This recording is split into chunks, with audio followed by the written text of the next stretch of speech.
Good morning. I didn't expect music to accompany the introduction. Good morning. Thanks very much, Rob, for the introduction, and I want to thank the U.S. Chamber of Commerce Foundation for the opportunity to share a few thoughts with you this morning. I should say, as I had the chance to speak with Vince a little bit earlier, I and the department have a long-standing relationship, partnership and friendship with the U.S. Chamber of Commerce, and it is emblematic of our commitment to a public-private partnership. So much of what we do in the Department of Homeland Security centers on the importance of resilience, from disaster response and fighting for the climate crisis, to cybersecurity, from health security to combating terrorism and domestic violent extremism. Across this broad range of challenges we face in an ever-evolving threat landscape, there is a common thread, which is that we do not do any of this work alone. We make the greatest difference for the communities we serve when we work, all of us, together. Whether we want to treat this work as a collective effort is, quite frankly, beside the point. We have to. How can government alone ensure the nation's cybersecurity when the overwhelming majority of our nation's critical infrastructure is owned and operated by the private sector? How can government alone fight a deadly pandemic when we rely on the private sector for the development of vaccines and other medicines and supply chain distribution, and we rely on the public to follow public health protocols like masking, physical distancing, and getting vaccinated? And how can government alone combat terrorism and targeted violence when those most likely to recognize indicators of violent behavior are not government officials, but friends, neighbors, family members, and classmates? All of you, as leaders and experts in your respective fields, in the private sector, in academia, at all levels of government, and in nonprofit organizations, are important partners in this shared responsibility. I certainly don't mean to minimize the role of the federal government and the role we can play in building and maintaining resilience. On the contrary, the women and men of the Department of Homeland Security dedicate themselves to this critical task each and every day. Today, I'm pleased to share with you a few examples of our department's work to build resilience in the service of our shared goal of keeping our communities safe. The health resilience of our communities remains top of mind as we have turned a corner in the fight against COVID-19, enabling us all to be here together in this room today. At the same time, we remain cognizant of the need for continued vigilance against COVID-19 and other health security threats. On the first day of this administration, President Biden challenged our department's FEMA to stand up 100 federally supported community vaccination centers in only 30 days. FEMA did not do so. They stood up 441. Over the past year and a half, that number has grown to more than 3,600 community vaccination centers nationwide. We also created and implemented Operation Vaccinate Our Workforce to vaccinate 75,000 of our frontline personnel. As the most public-facing department in the federal government, ensuring the health and safety of our personnel is not just about protecting them and their loved ones, it's also about protecting the health and safety of the American public. The issue of cybersecurity is another critically important element of our national resilience, and one that I know you discussed yesterday with some of DHS's key leaders in this area. I'd like to highlight a few ways in which we are working to raise the bar for cyber resilience across the country. Through CISA, the Cybersecurity and Infrastructure Security Agency, we stood up the Joint Cyber Defense Collaborative, the JCDC, which enhances our ability to work with major private sector cyber stakeholders and operationalize our collective efforts to reduce risk to critical infrastructure. We are also working with those same partners and others to develop cross-sector cybersecurity performance goals. Last year, we kicked off a series of 60-day sprints, each focused on the most important and urgent priorities for increasing our cyber resilience. These sprints focused on transportation, ransomware, cybersecurity, and growing the cybersecurity workforce. We remain acutely focused on growing the workforce. Nationwide, across this country, we are facing a shortage of 700,000 cybersecurity professionals. We've partnered across the board to close this gap, including with our federal partners, like the Departments of Commerce and Labor, in developing and launching an apprenticeship program, and with the Girl Scouts of the USA to grow the cybersecurity skills and awareness of girls in grades K through 12. We not only have to enhance our cyber workforce, but we also have to change its face. Of course, we can't speak about resilience without addressing the threat of climate change. DHS is focused on improving the resilience of communities, particularly of disadvantaged and underserved communities, to the adverse impacts of climate change. We cannot have climate resilience without equity. We know that underserved communities are disproportionately impacted by disasters. Under this administration's Justice 40 initiative, FEMA is working to ensure that 40% of the overall benefits of investments to harden communities against climate change are delivered to underserved communities.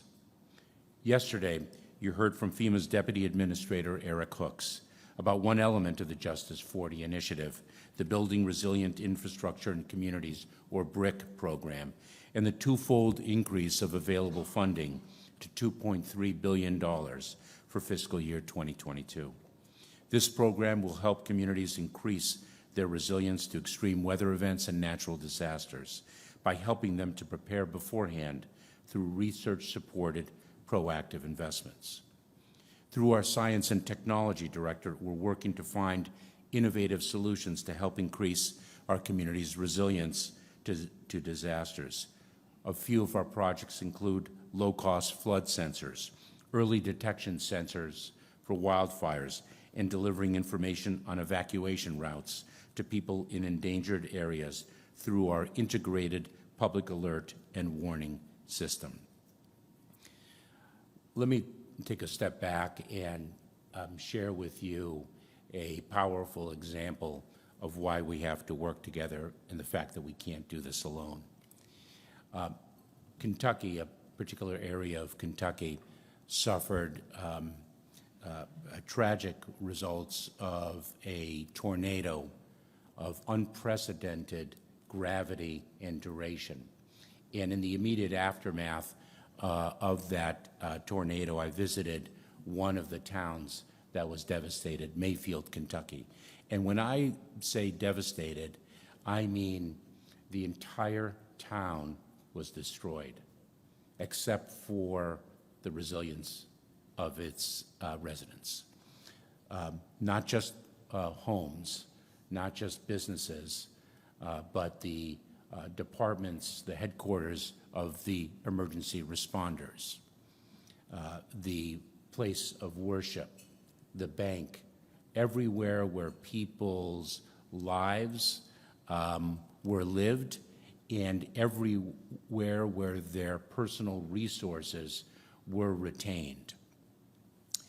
And I visited the candle factory where people had been working when the tornado struck, and there was a safe room in that candle factory where everyone huddled and everyone was trained to go during an occurrence of an extreme weather event. And that safe room did not withstand the force of this tornado. And it was wiped out along with the rest of the candle factory. And of course, the local community was not equipped to respond to the gravity of the disaster. And so the state officials responded very swiftly. And the state officials were not able to address the full gravity of the consequence, and so we in the federal government responded as well. And our funding is limited by statute and regulation with respect to the extent of its reach, and so the private sector came in to provide rescue as well.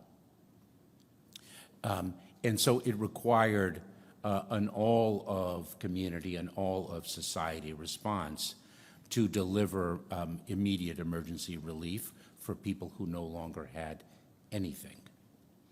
And then looking forward, we take a look at what is required to ensure that the next community that is hit by an extreme weather event of unprecedented gravity or duration or consequence, what can we do as a community all together in protecting the next community from this type of event? And one of the things that we thought about and are working on is making sure that local communities, for example, update their building codes so that safe room is not really tailored to the extreme weather events and the consequences of yesterday, but rather what we are experiencing today and what we foresee tomorrow. And then what does a family do when the bank that holds their key documents is no longer in existence? What happens when the Social Security office is no longer standing and its records are no longer accessible? And so we are working on making sure that American residents understand the importance of digitizing the critical documents that guide their lives, and we are preparing as a community to be ready for what might occur tomorrow based on what we have learned today. We read the papers right now and we see the extreme flooding again in Kentucky. We read of the fires in Colorado. Now those in New Mexico are more contained, but we are at a time where we require not just a community response, but community preparedness in the service of community resilience. Terrorism-related threats to the United States also continue to evolve. Several recent violent attacks against minority communities, schools, houses of worship, and mass transit have demonstrated the dynamic and complex nature of the threat environment currently facing the United States, and these events have gripped international attention. Enhancing our collective ability to prevent all forms of terrorism and targeted violence is a top priority of our department and of this administration. We must make it harder to carry out an attack and reduce the potential for loss of life by preventing acts of violence with our partners across the country. We're focused on empowering these partners, ensuring they have the resources, training, and guidance needed to effectively protect their communities.